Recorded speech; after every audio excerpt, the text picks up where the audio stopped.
ជំនាញកាត់តវីដេអូ design poster និង banner កំពុងតែល្បីហើយក៏កំពុងមានទីផ្សារការងារខ្លាំងប៉ុន្តែរកពេលរៀនអត់បានសោះ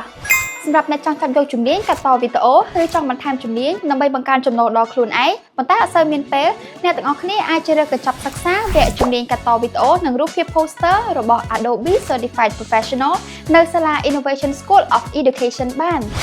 យើងសិក្សាបែបវីដេអូបង្រៀនសិក្សាពេលណាក៏បានគ្រប់ទីកន្លែងមេរៀនបង្រៀនដោយអ្នកជំនាញដែលមានបទពិសោធន៍នៅក្នុងក្រុមហ៊ុន Adobe ផ្ទាល់ច្បាច់យកតិចនិចនិងចំណុចសំខាន់ៗងាយស្រួលយល់និងមានលំហាត់សម្រាប់អនុវត្តជាក់ស្ដែងហើយអ្វីដែលកាន់តែពិសេសនៅពេលប្រឡងជាប់នឹងទទួលបានវិញ្ញាបនបត្រអន្តរជាតិដែលទទួលស្គាល់ពី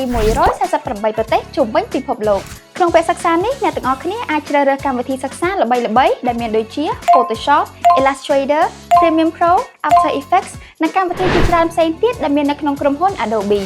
យកចិត្តទុកដាក់រៀនគឺធានាថាចេះលឿននិងក្លាយជាអ្នកជំនាញចេះច្បាស់ទឹកដៃល្អអាចចេញមកពេញការងារដែលមានទំនុកចិត្តសមត្ថភាពឈានមុខគេសម្រាប់ការចុះឈ្មោះសិក្សាឥឡូវនេះអ្នកទាំងអស់គ្នានឹងទទួលបានតម្លៃពិសេសត្រឹមតែ